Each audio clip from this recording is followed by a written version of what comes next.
Good afternoon. Welcome to today's webinar of Cornerstone on Demand, a recognised leader in talent management. Today's webinar will be on the topic of shifting away from annual performance reviews to increase productivity and engagement.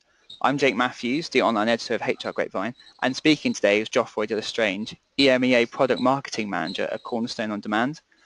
There will be a few polls peppered throughout today, and feel free to participate whenever they appear. Also, feel free to ask any questions at any point of the webinar. Geoffroy and myself will be monitoring them, and he will answer them at the end. Over to you, Geoffroy. Good afternoon, everyone. My name is Geoffroy De Lestrange.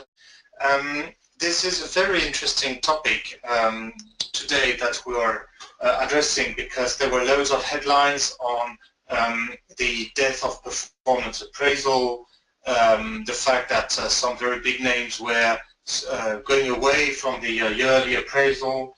And then we had some other surveys and articles saying that many companies were still keeping those appraisals. So the question today is what do we want to achieve, and what's the point in reviewing performance? So that's what I'm going to talk about today. And the main takeaways, if you only need to remember those few elements, the first one is that we do not only talk about performance, we talk about people, we talk about how they work, why they would like to work for you and with you. So it's really a topic of employee engagement. And one of the key elements that I'll address today is the fact that trusting people has an impact on engagement. And one way to show trust is to let people organize how they work, which is what we would name flexible working. The second one is that performance review are not dead. They are changing. There are different ways to do it for sure, but it's still something that is very widely used and appreciated. On the other hand, even if it's not dead, it needs to be done in a more efficient way. Basically, you need to justify why you do this, why you take time from your managers and your employees to do that kind of review, what's in it for the company and what's in it for the employee. The idea being that if you foster dialogue between your employee and the manager, but also between employees, you will be rewarded with higher collaboration, and collaboration has a direct impact on financial performance. And the last point is that what we've seen, and I'll use some data from a survey we did with the IDC this year across Europe, is that HR needs to communicate better on what they do. There is a difference in perception between what HR feels it's bringing to the business and how the business itself is perceiving HR. So there is a bit of, let's say, HR marketing to be done. So first things first, what's the situation? Well, I believe we all feel like that poor person here on the picture. We do not like performance reviews. They are not made to motivate us. We feel like it's a big fat waste of time, to be frank. And we find ourselves in situations where, going a bit too fast on that one. We find ourselves in situations where we believe it's a core once a year to fill those weird questionnaires where we have to give marks and then talk with people about how we evaluated them, and we barely change anything into the questionnaire. So the way we do it today is useless, doesn't bring anything, and the data that we acquire are very often not used or not properly used. So as I said, the first step really before doing anything is to show trust, because if you prove that you trust your people, you will engage them in a new dialogue. Therefore, the performance review will have a completely different sense and meaning. So how can you show trust to your people? As I said before, you need to give them some flexibility into organizing their work. And we saw a correlation between this and the definition of being happy at work. The way we define this is in this survey we did with IDC, we asked two questions. The first one is, are you proud to work for your company?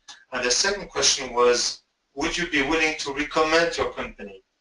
And I will just stop a minute on this recommendation topic, because this one, and let's be very practical, this one is the most efficient recruiting method in the market. It's been proven that when you hire via recommendation, the people you hire tend to stay longer and be more efficient.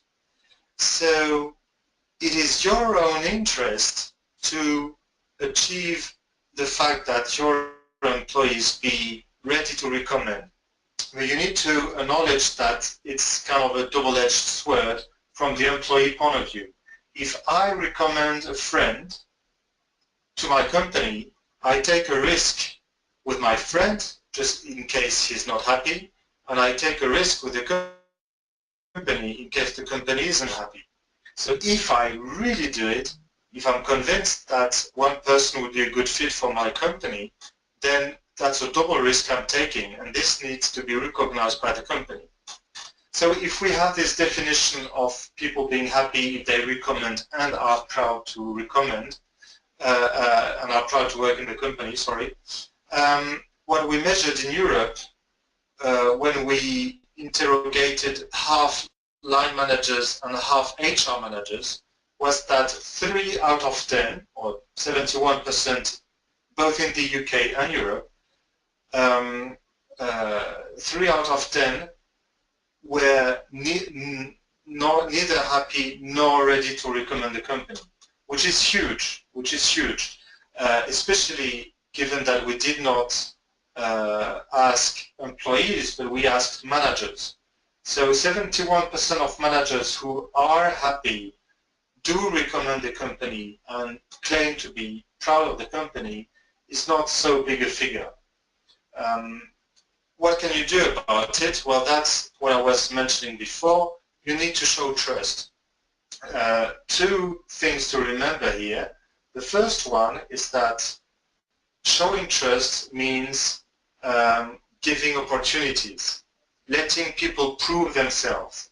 And the best way to do it is via mobility, letting people apply to other positions in the existing company, but outside of the current department.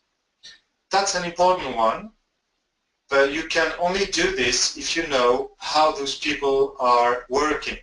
What are their skills? What are their competencies?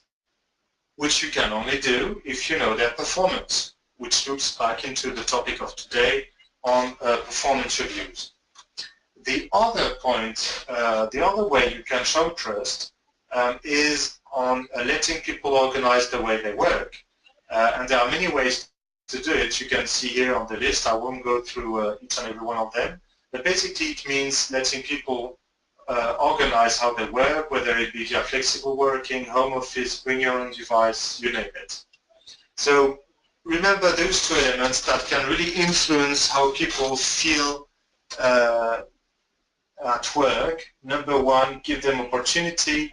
Number two, let them organize how they work, as much as it's possible, of course, within the job description. So what's the impact on performance management? Well, what we want to avoid is what you see on the screen. We know that this doesn't work. That's what I said on my at the beginning of the presentation. We know that the classical way to do performance review doesn't work anymore. You can't just fill in questionnaires that may end up stored in some piece of paper that nobody will check, or maybe only once a year, or saved in an Excel sheet somewhere.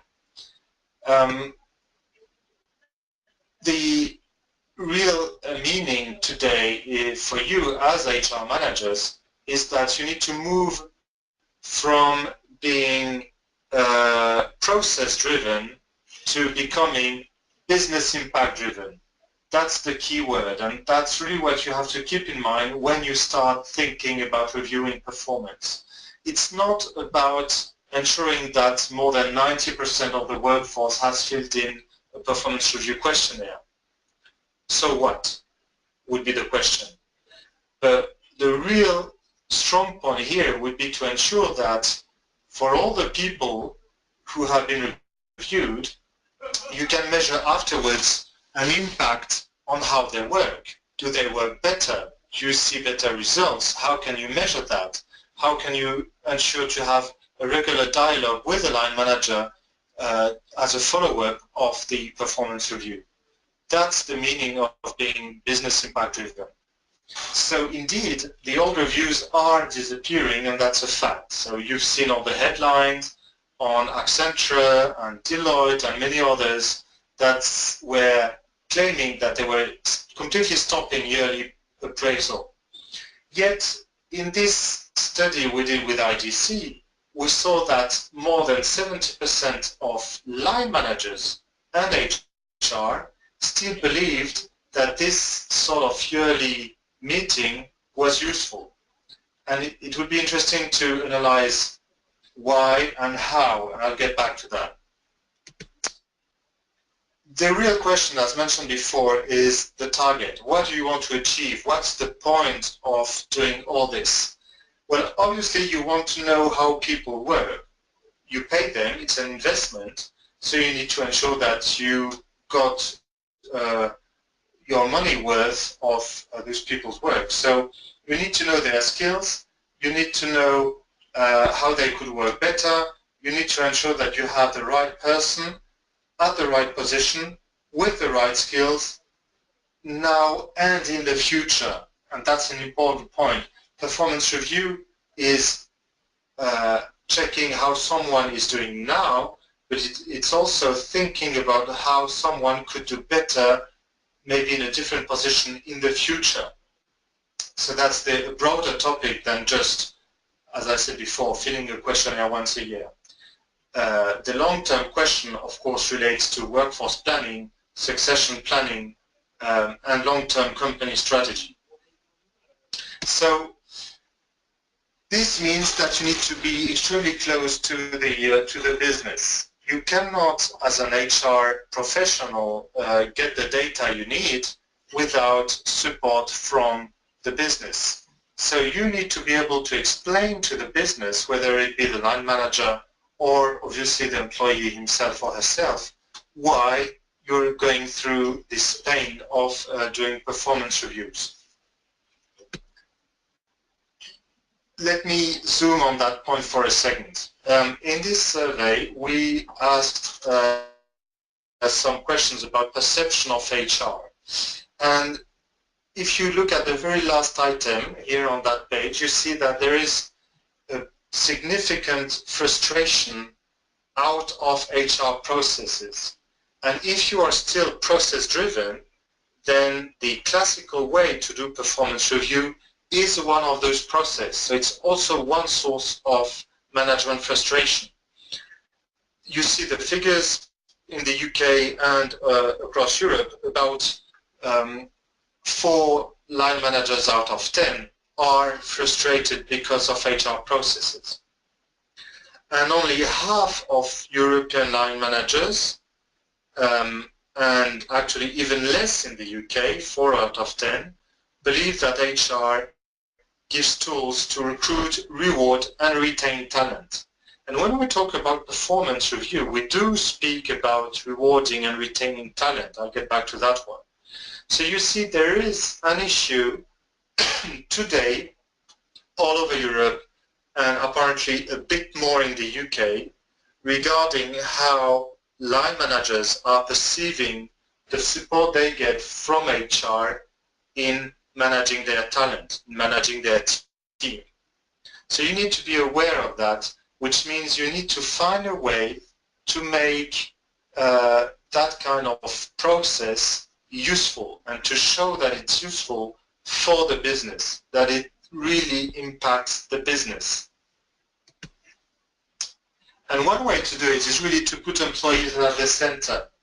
as I mentioned at the beginning, we saw that there was a direct link between happiness at work and opportunities within the company, especially via internal mobility. Yet we know, and at Cornerstone we did a survey on that 2 years ago in the UK, France, Germany and Italy, we saw that the very first element that prevents employees from having opportunities to move inside of the organization is the fact that line managers do not want to let them leave. Line managers trying to retain good people in their own team, not letting them have more opportunities outside of the team, is the main element that prevents efficient mobility. So you need to be aware of that and to think about a solution to prevent that element. And of course, the solution is succession planning. If you go to a line manager and you say, oh, we've seen over the last performance reviews that this employee had very good feedback, was very efficient, had great peer reviews, and that person has also indicated an interest for another position in the company. So we would like you, Mr. Manager or Mrs. Manager, to let that person move elsewhere in the company. But don't worry, we do have someone to replace that person.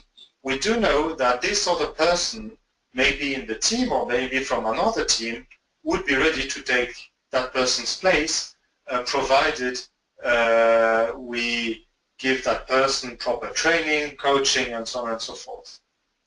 If you manage to achieve this, you will show how you can impact the business, how we can impact the efficiency of the team, and how you can retain the best people in the organization. Basically, the reason why we need to change how we do performance review is that we mixed up conversations. In the old way to do performance review, if you remember, or maybe it still applies in some organizations that you know, basically employees would enter a room, sit down with the manager, stay about 10 to 15 minutes, and wondering the whole time, will I get a raise? Will I get a bonus? At least that's what happened to me in my previous jobs. That's not what you want. The fact is that there are three different conversations. One conversation, if I take the employee point of view, is to answer the question, am I doing a good job? That's question number one. Question number two is, how could I do a better job? How could I learn new things? And the question number three is, provided I've done a good job, can I be rewarded?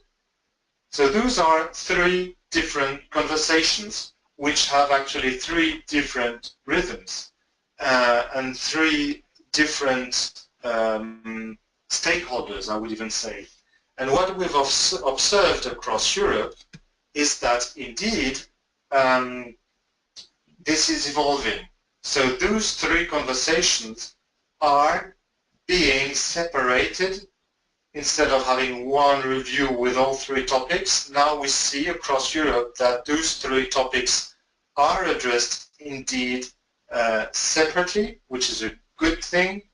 And it seems like the frequency of those conversations is also increasing, and the UK is faring a bit better than the other European countries when we see that regular employee performance review is reaching 30% in the UK, and that regular employee development reviews is reaching half of the employees in the UK.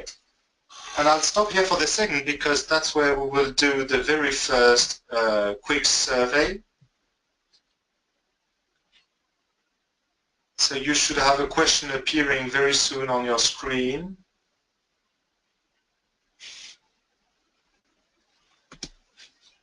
I don't know if this is the case.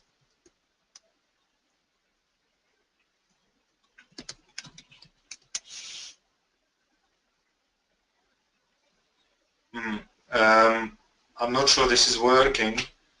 Is someone from HR Grapevine on the line? Hi, Geoffrey. Yeah, there we go. It's closing now. Oh, okay, cool. Because I couldn't see it on my screen. Sorry about that. Here we go. Here are the results. Okay. I actually don't see the results.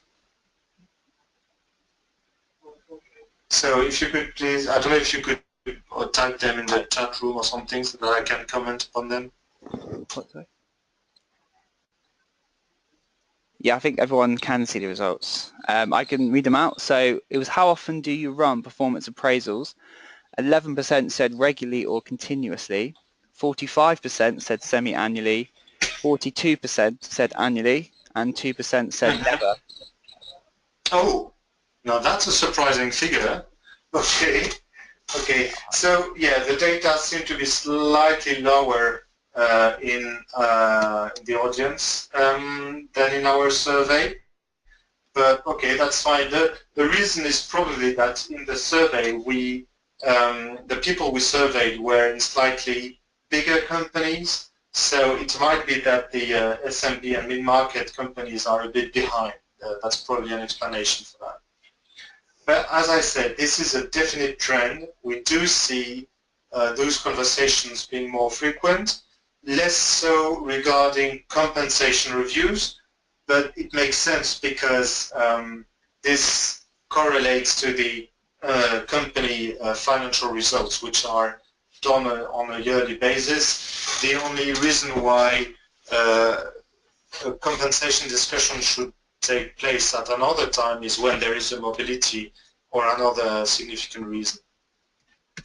So when we talk about flexible performance management, this doesn't mean that you have to completely stop doing a very precisely defined performance review process once a year. As I said, we've seen in this IDC survey that both managers and HR liked this, let's say, more significant meeting that was, let's say, a way to step back a little with the employee and review the whole year and talk about the future.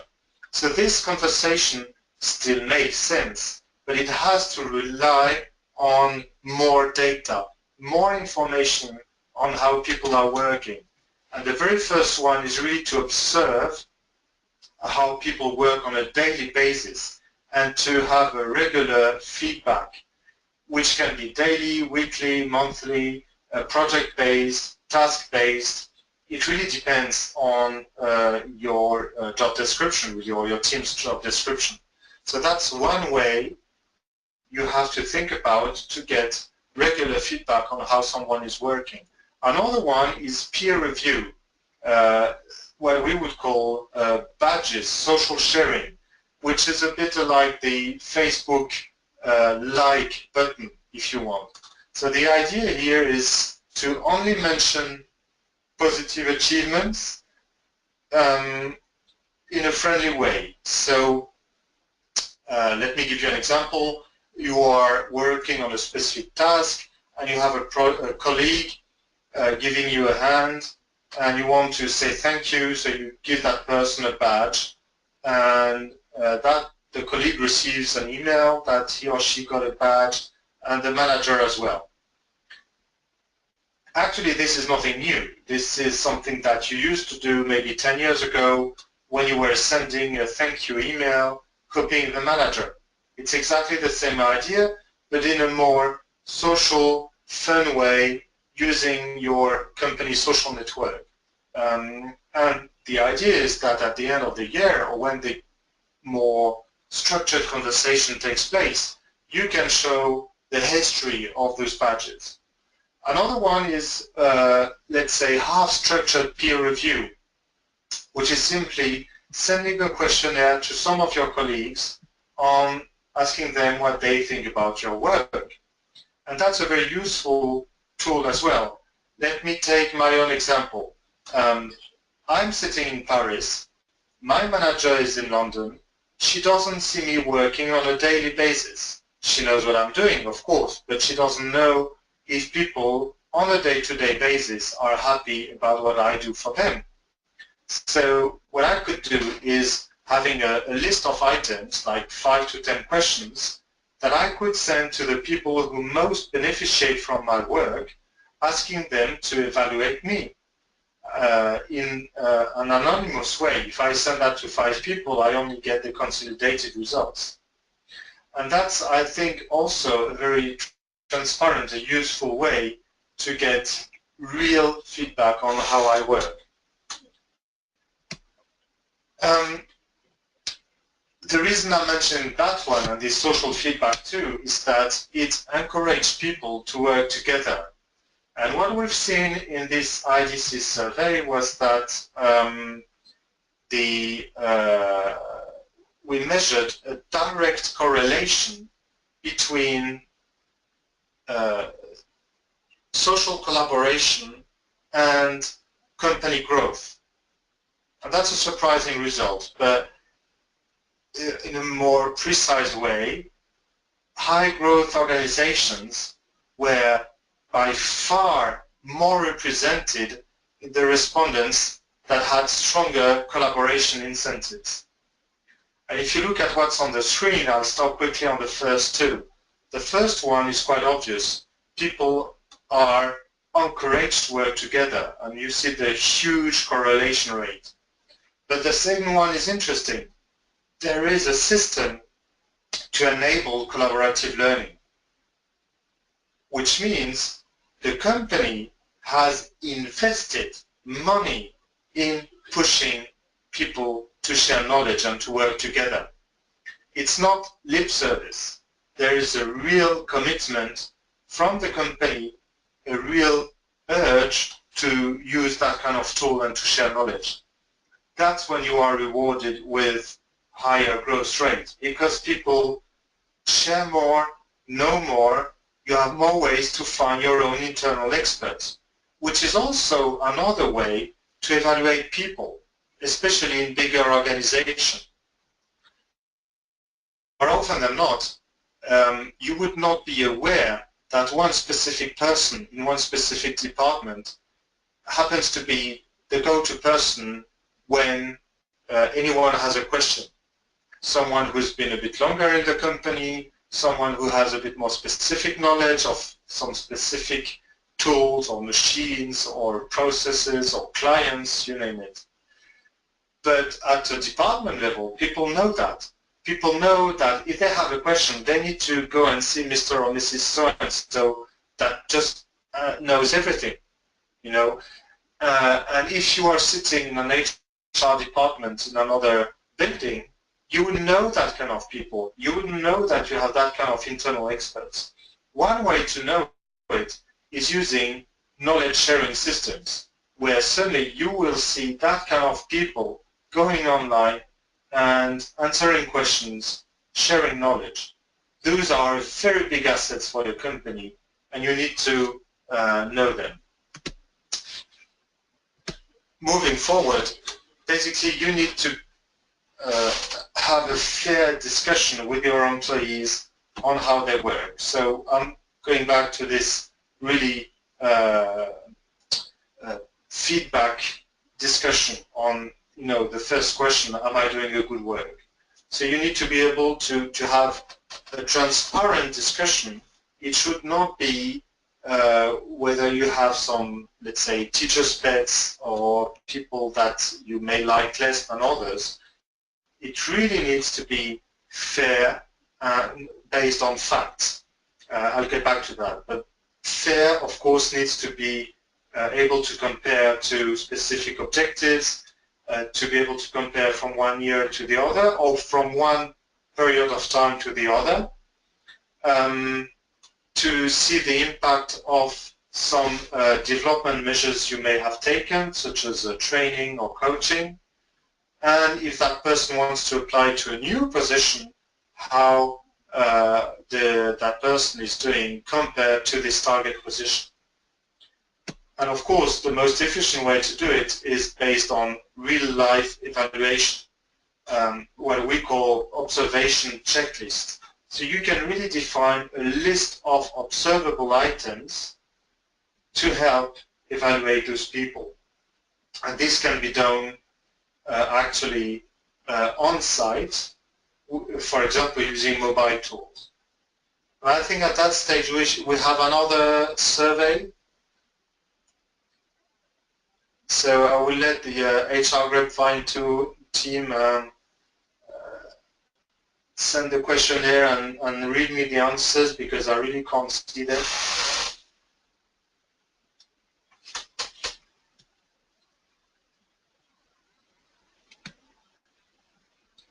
So please answer the poll questions that you should see on the screen.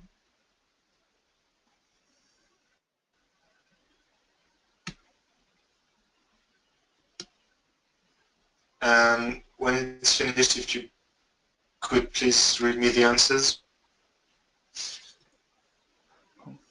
So the question was, are you actively looking to shift to an ongoing feedback model?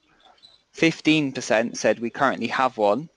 41% said 41% yes, currently or within the next year. 24% said yes within the next 3 years, and 19% said no. Okay, so actually I'm more surprised by the 19% than the rest. The idea here is really to, once again, it's not to stop having a more structured interview once or twice a year.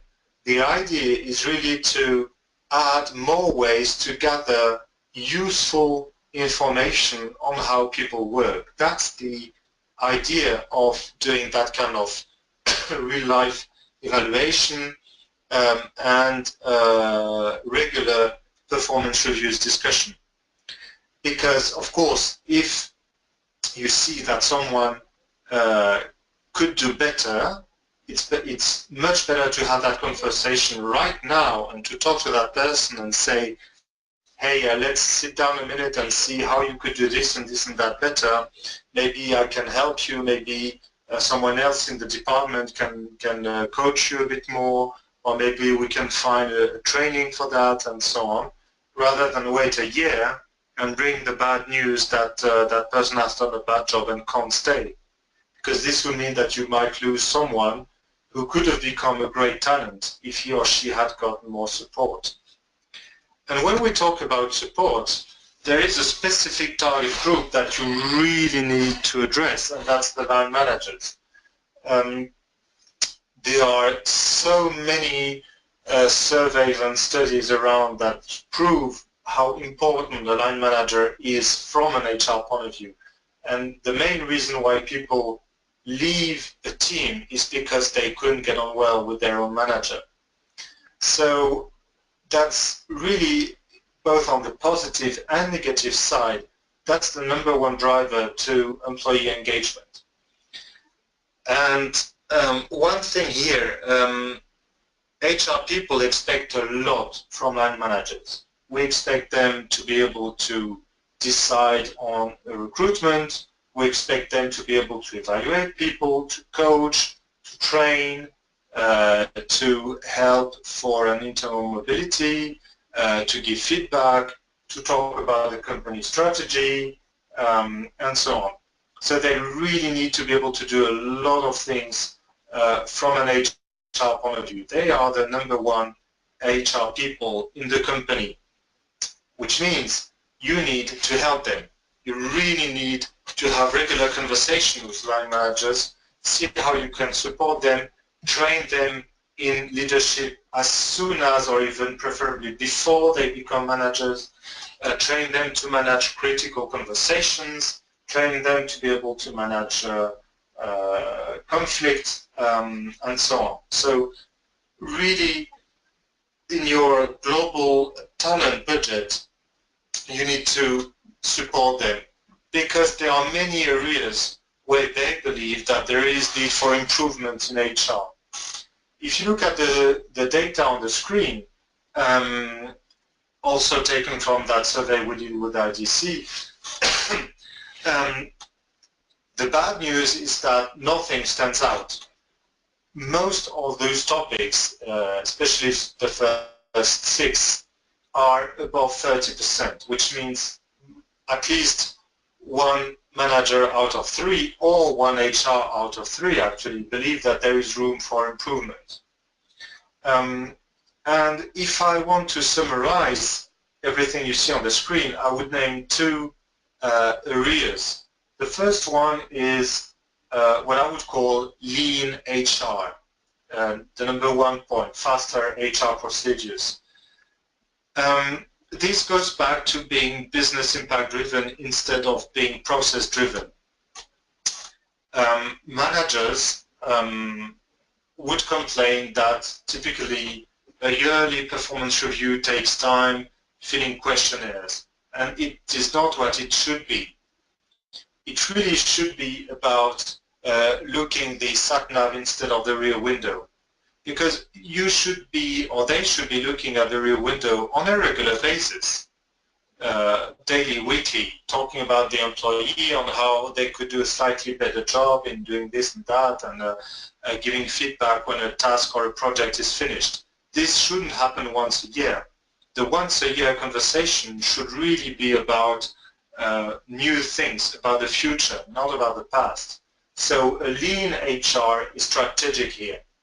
And the second element is really about, let's say, time to competency, if I summarize some other elements from the survey.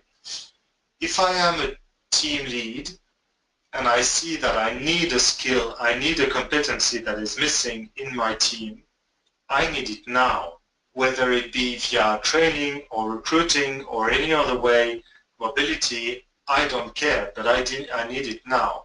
So the point here is really to find a discussion with line managers so that when you are aware of their needs on a regular basis, you can answer faster to those needs. And when you need them to have longer-term strategic discussions on succession planning, for example, on workforce planning, then you can tell them, hey, when you need me, I'm there. Now I need you to serve you better in the future. Let's sit down and talk about succession and planning and so on. So that's the way I would suggest to do it. At that stage, I'll just stop a second because we have one last questionnaire to send.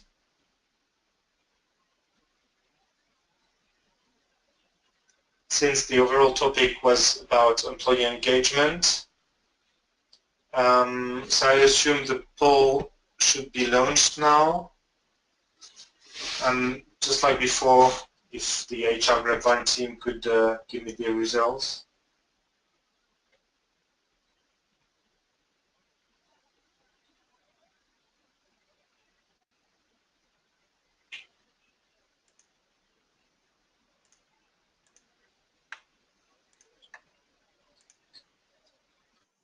So, do we have some results now? Yeah, I think everyone's stopped voting now, so I will share it. And so the question was, how would you describe your level of employee engagement? 9% said high, 58% said above average / fairly high, 30% said below average, fairly poor, and 3% said poor. Okay, so we still have 4 out of 10 who are not entirely convinced by their team's engagement, which I believe is still high. If you think about investment, when you invest in those people and you pay them on a regular basis, then you would expect more than 6 out of 10 that are engaged. So that's where I believe we have room for improvement. And I'll talk about some ways to do it. Those are just food for thought, and we can talk about that in the Q&A session afterwards. So the first one is really measure what you do. That's a key word. If you want the business to trust you, everyone in the company is measured. I am a marketing professional. Everything I do is measured. We have loads of metrics in marketing. but it's the same in sales, it's the same in production, it's the same in quality, it's the same in finance. So why shouldn't it be the same in HR? I'll just give you a quick summary of the 4 levels of HR analytics as defined by the famous analyst George Persin. The first one is reporting. That's the one everyone should do. Each and every one of you should be doing the classical reporting, measuring the direct impact of what you do. If I decide to plan for a training session, can I measure some immediate results? If I find a more efficient way to recruit, can I measure some cost saving, and so on. The second one is a more global one. If I analyze data not at a team level or at a process level, but at the company level, can I have some intelligence out of the data? A typical example would be to be able to say, I'm talking to a sales director who is planning to launch a new product or a new market in 6 months' time. I should be able to navigate in the data to be able to create the optimum project team to launch that market or that product based on people's qualification, skills, know-how, and so on. So that would be the second level. The third level is predictive analytics. So that's where we would use typically big data algorithms.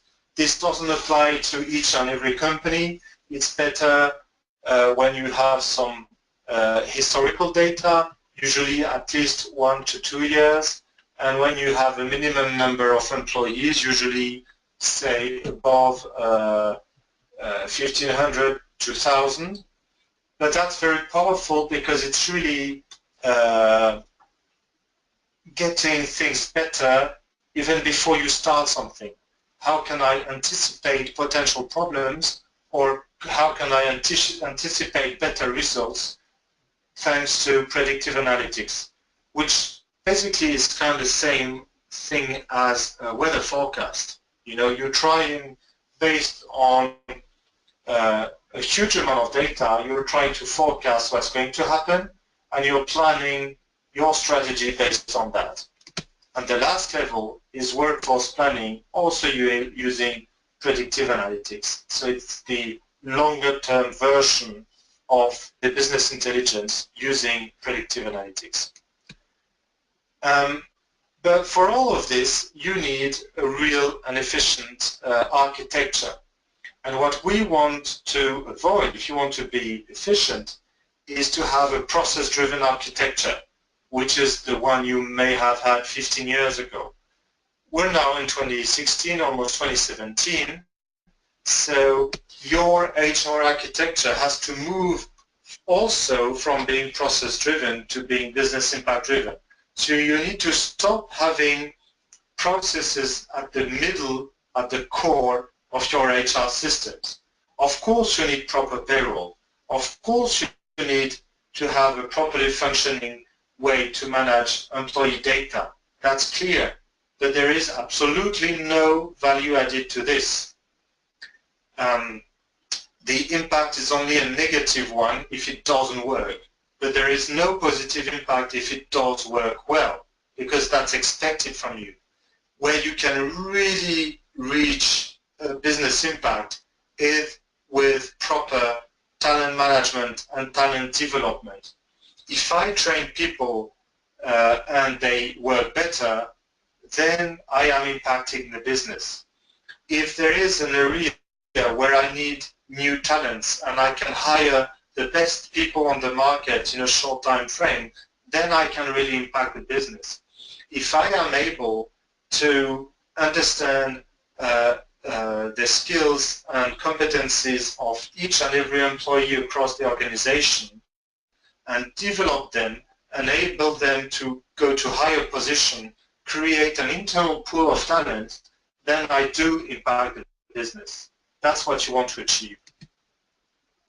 So just in time now, if I want to conclude all the things we've talked about today, as you've seen, performance review is much more than a 10 minutes conversation once a year. It's really talking about opening doors to your employees. And we've seen how this directly correlated to employee happiness and engagement. So if you know your people, then you will be able to offer them new opportunities. And actually, in the UK, it's been proven that the question on mobility is the very first question that the best candidates ask during an interview. So you really want to give a positive answer to that question. The second one is company culture. If you know your people, you can really build a common culture and a common purpose around the organization. The third one is, once again, I've said it many times, but I repeat it once more, being business driven. You need to really create a partnership with the business to set priorities, to answer their short-term needs, and to create a dialogue on the longer-term strategy. Fourth element is bringing people together. That's where we saw the high impact of collaborative working. So you need to make this possible. And the ultimate goal, and we look back to the beginning of the presentation, is really employee engagement. You do not want to have that guy falling asleep on the table that we had at the beginning of the presentation. You really want to make people engaged and happy and proud to work for you. Thank you very much. That was my presentation today. I think we have 10-15 minutes for Q&A, so please don't hesitate to ask questions. I believe you can type them in the chat window. Well, hello, Geoffrey. I have one from Bilwar Aya. If the organisation is small, then what aspects of performance management or assessment would be key in the context of today's webinar? Well, that's a very good point, because small business have an additional challenge, and the additional challenge of small businesses is that if you lose one person, the impact on the organization is much higher than if a 10,000-man company loses a single person. So that would be the main challenge. But you also have a big advantage that bigger organizations don't have, and it's the fact that you personally know everyone. So you have a much more efficient way to just talk to people and sit down with them. And I would insist probably on that one. Maybe you need less process and more conversation. You want to know how people are doing, and you need to be on the field more often, but it's probably easier when you're in a small business to see how people work, talk to them, how they feel they could work better, how the managers think the team could work better, answer to those short-term needs. And the longer-term challenge that you may have is that it might appear to be more difficult in a small business to offer mobility. Because you may think, okay, if the company has, I don't know, is a team of 50 or 100, there are less opportunities than in a company of 1,000 or 5,000 or 20,000. In theory, yes. But if you look in real life, companies are changing all the time. Companies are facing new challenges all the time. So it might not be a mobility rather than an opportunity to create new tasks, to take new responsibilities, even within the same job description. So it's letting people be more creative, to test new things. And if you don't do that, you still have the risk of letting them go. And I can give a very precise example, because that's exactly what happened to me in my previous job. I was in a company of 50 people. I had just finished a significant project, and I had a very good idea, I felt at the time, on how to go further on that project. So I came to the company CEO and said, okay, I would suggest we do this and this and this and that. And he said, it's not a bad idea, but I believe it's not needed now. So fine, that's his decision. He was the CEO, but then I wasn't happy anymore, so I quit to go to Cornerstone. So it's, a real life example. You need to listen to your people because they may bring new ideas on how they could make their own work change.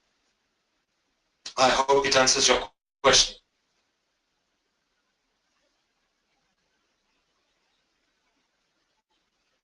Any other one maybe? Hello, yes, we do have another question, this time from Melanie. She says, how do you recommend supporting managers to have the high quality conversations needed?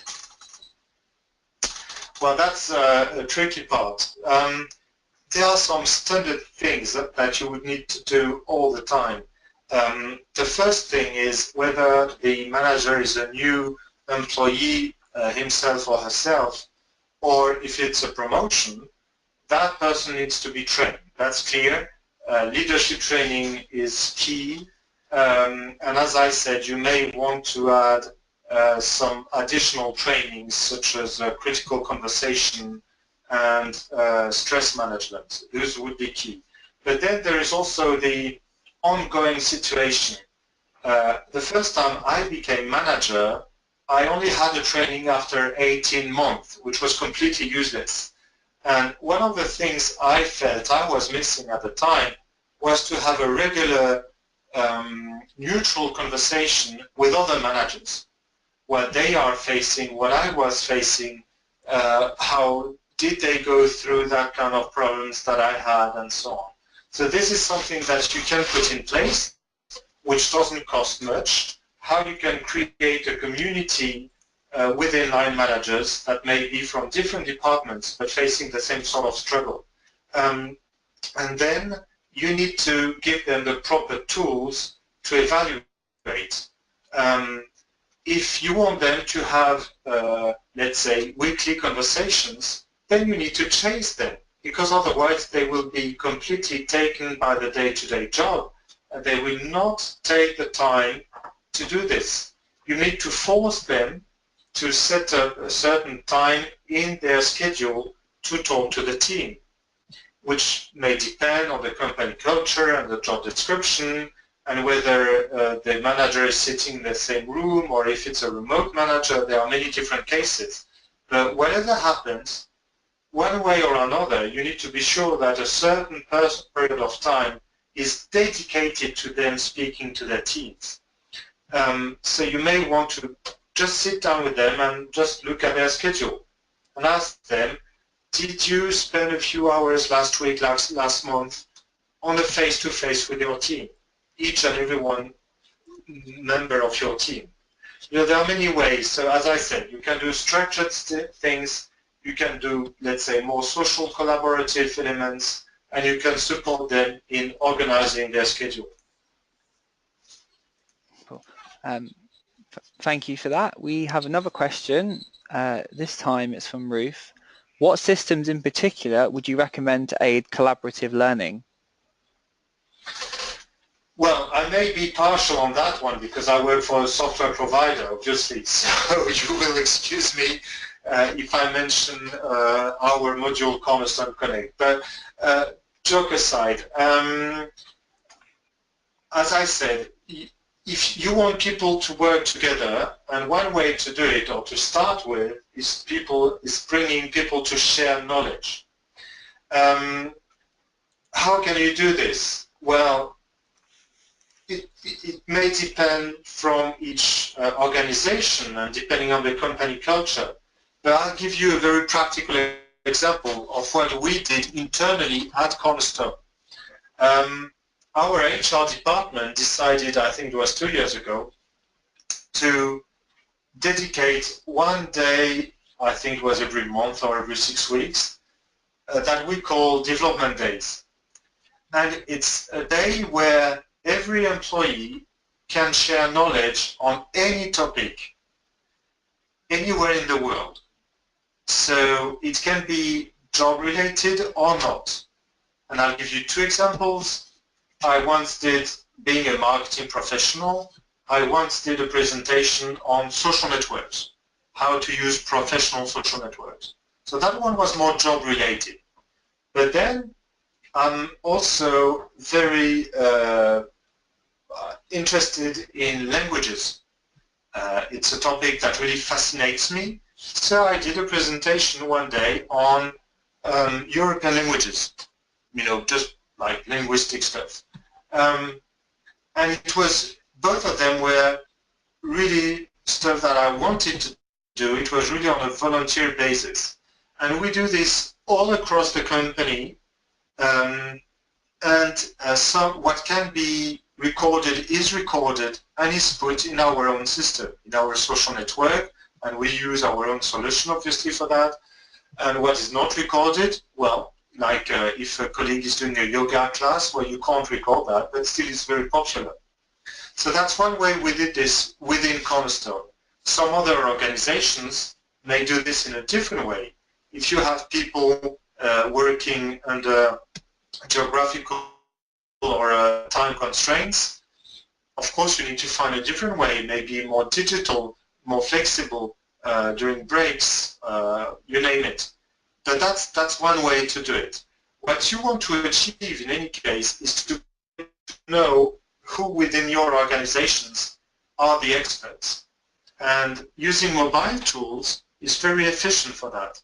For example, if you are a manufacturing company, you can just take a smartphone and ask one of your experts in the factory if he or she accepts to be filmed while manning a machine. And this little film where that person would explain what he or she is doing would become a learning object. So it's a way to share knowledge and to create a community around that specific machine, for example. So it's just an example. No, I have. So I hope that's, yeah. That was great. Please. We probably have to be our final question. It's from Amy. She said, what current organisations, maybe from the list, do you think are worth looking into from a case study point of view?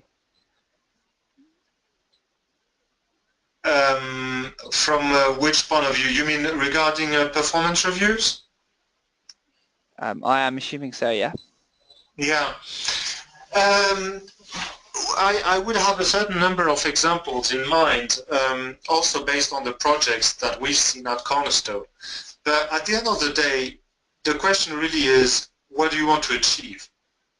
And I can give you a very precise example that I've seen at some clients. I have two clients in mind on that one, in Germany and in France.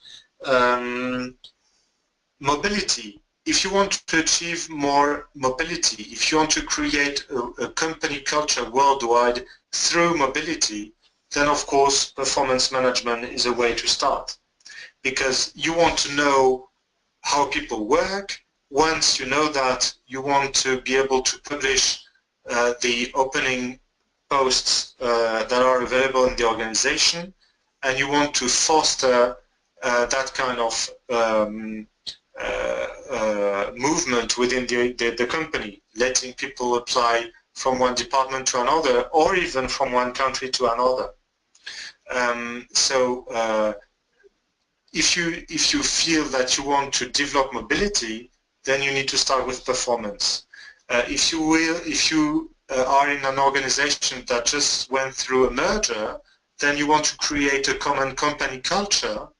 So you need to start with understanding how people are doing, and then you may create new teams, for example, that will help people move into a new culture.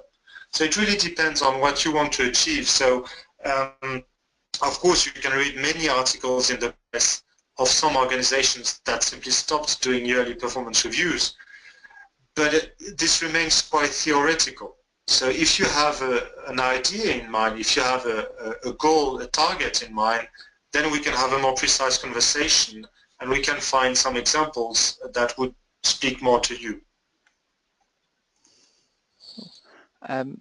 Thank you for that, Geoffrey. Did you have time for another question? Oh yeah, sure. Awesome. This one's from Jenny. She says, we have a lot of widely distributed field staff who work all across the UK. How can we improve engagement successfully with those teams? Well, that's where technology hopefully can help. I'm not saying it's easy. but you need to bring them to share what they are doing. So usually, well, people use Facebook. That's quite clear. People use LinkedIn. I think it's quite clear too. So using social tools is not a problem as such in theory. People use smartphones, so that's not a problem either. So how can you bring them into using a social tool within your own organization? Well, there are two ways to do this. The first one is really what's in it for them. So they need to be able to find useful things for them. So you need to talk to them in order to be able to create content that they will want to reach. And the second one is how can you bring them to talk together, even if it's online. So you need to create communities of interests, communities of for example, topics based on their customers, their projects, their regions, and it should be very flexible. So they should be able to organize that. But that means that you need to invest in some form of community management. That's an important one. So if you want people to be online, you need to bring them online. Let me give you a very practical example. If you're organized per region, then you may want to put some generic information on specific regions. What is the best place to have a quick lunch in the area of York when you only have half an hour on the road? You know, that kind of very practical questions, if you see what I mean. But then you can also say, by the way, in this region, in a radius of 30 kilometers, we have that many clients. So if you need one client to be a referral for a prospect, you can find those clients in this area. So you can get data from your CRM system as well. So you need to push useful information to the team, which is why you would need a community manager. Cool. Thank you for that, Geoffrey. We've got another question, this time from Dennis. He says, how do you encourage time-poor leaders to have separate retrospective performance conversations and future-focused development conversations with each of the people they manage in a timely way? Yeah, well, that's a struggle. So it depends on the size of the team. But once again, it has to be measured according to how useful that kind of conversation can be. So what you need to achieve is that everyone feels that they are taken into account. And you may have some people who would only need a short conversation and some others who would need more time. But there are a certain number of elements that you can get, and also using technologies like ours, to save time. For example, if you ask people to go into the system and keep their information up to date, which also means that they keep not only their CV and trainings and whatever, but also their wishes.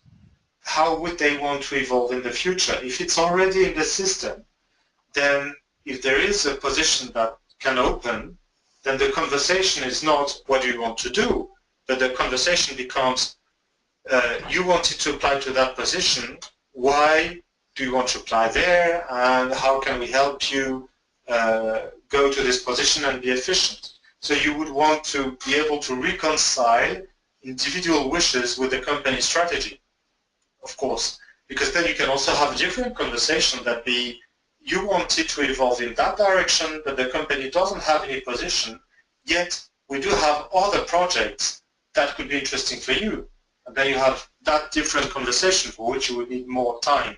So one way to save time is to bring people to enter information in the system themselves or to have information stored automatically. Another way is also to use fact-based observation. Typically, if you are, let's say, in the retail business with shops all over the country, or in a factory or even different offices, then you can simply have a sort of checklist on your mobile that you open and you just tick the boxes. Does that person know how to do this and this and this and that? So if you need to have a conversation on how they work better, it's much more focused. Let me give you a practical example. In the retail sector, that's how you would use mystery shoppers. You train, if you sell, I don't know, jewelry, I'm thinking about one of our customers there. You sell jewelry, you have a new collection coming, you send a mystery shopper, and that person goes in the shop, stays a few minutes, gets back, and then can answer a series of questions like, was the salesperson friendly and smiling? Could the salesperson answer the questions? If I was interested in model A, did that person think about talking about piece B that would suit good together and do some cross-selling, and so on and so forth. So you can also structure that kind of review to make it much easier to answer.